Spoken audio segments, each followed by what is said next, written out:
Hello guys, welcome to my channel. This is me Geeta. So guys, आज हम जिस देश की बात कर रहे हैं उसका नाम है सल एल्वाडोर, जिसके बारे में मैंने अपने शॉर्ट्स वीडियो में कहा था कि मैं उसकी वीडियो आप उसकी पूरी वीडियो जाके मेरे यूट्यूब चैनल पे देखें। हालांकि मैंने तब नहीं डाली थी और अब मैं डाल रही हूँ। तो इसमें क्या ख़ास बात है, सल एल्वाडोर को एक टाइम पे मर्डर कैपिटल कहा जाता था। पता है क्यों? क्योंकि यहाँ पे दुनिया भर के सबसे ज़्यादा अपराध होते थे। आज ये एक सेफ़ कंट्री में जा रहा है। इसकी वजह ये है कि इसमें कड़े कानून व्यवस्था उठाए गए हैं। कोशिश तो की गई थी कि गैंग मेंबर से बात करके इसको आपस में सुलझाया जाए, लेकिन शायद ये उन्हें मंजूर नहीं था, इसीलिए उनके लिए कड़े कदम उठाए गए। यहाँ पे MS-13 और बैरियर 18 मुख्य गैंग है जिनको रखा गया है, और ये गैंग मशहूर है अपनी हत्या, नशीली दवाइयाँ और मानव की और साथ ही साथ हथियारों की तस्करी के लिए। कहते हैं ये इतने खूंखार हैं कि अगर आप इन्हें देख लें अपने सामने तो आप समझ जाइए कि आपने अपनी मौत को देखा, ऐसे कहा जाता है इनके बारे में। तो आज इनके लिए कड़ी कदम कौन कौन से उठा के इनको रखा गया है, तो इनको सफ़ेद शर्ट और शॉर्ट्स और एक सिंपल चप्पल में रहना होता है। इनके बाल पूरी तरह काट दिए जाते हैं। इन सब के शरीर में अपने गैंग मेंबर की वफ़ादारी को लेकर टैटू बने हुए हैं, चाहे वो वफ़ादारी को लेके हों, चाहे वो इनको दर्शाने के लिए केवल हैं, पर इनके ऊपर इनने खुद टैटू बनवा रखे हैं, और जो इनके मेंबर के बारे में बताता है, गैंग के बारे में बताता है। साथ ही साथ यहाँ पे 30 सेलें हैं जिसमें 80,000 कैदियों का रखा जाता है। इनको गाय भैंस की तरह बस ऐसे ही ठूस दिया गया है, और इनको खाना पीना अंदर ही मिलता है। अंदर ही इनका पानी का रखा गया है, नहाने का रखा गया है, टॉयलेट का रखा गया है।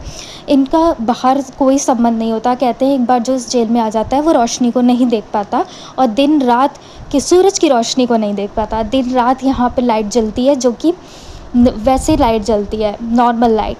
और अगर यहाँ पे कहते हैं कि अगर लाइट कट भी जाए तो 7 दिन तक तब भी यहाँ पे ऐसा प्लांट सिस्टम, ऐसा पावर प्लांट कर रखा है कि 7 दिन तक लाइट ऑटोमेटिकली जलती रहेगी।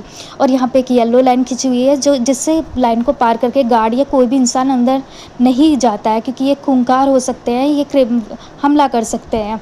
और इनकी टॉयलेट की व्यवस्था भी अंदर ही है, यानी जेल के अंदर ही है। दोनों टॉयलेट सामने हैं, और वहीं उधर ही उनका वो ही नहाने का पानी वहाँ से इस्तेमाल करना होता है, और वहीं वॉशरूम का भी।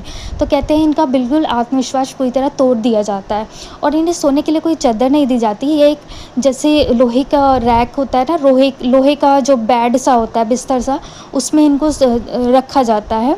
और अगर कोई भी अपराधी कानून को तोड़ने की कोशिश करता है अंदर जेल के अंदर रहकर, तो उसे एक ब्लैक रूम में डाल दिया जाता है जहाँ पे कोई रोशनी नहीं होती। एक छोटे से गोल सर्कल होता है जहाँ से रोशनी की थोड़ी सी वो उम्मीद होती है, लेकिन रोशनी नहीं आ पाती पूरी तरीके से।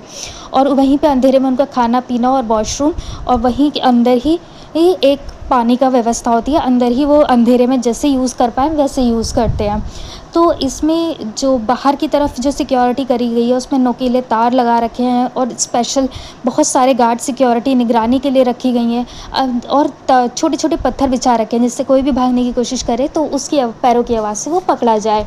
इसमें ख़ास बात यही है कि इसमें दुनिया भर के ख़तरनाक से ख़तरनाक जो दुरंत होते हैं अपराधी, उनको रखा जाता है, और उसके साथ साथ उनको ऐसे सेल्स में रखा जाता है, यानी ग्रुप्स में भर भर के रखा जाता है, जिनमें से मुख्य 20 से 25 साल के लोग हैं जो इसके गैंग मेंबर में रहे हैं, अपराधी रहे हैं।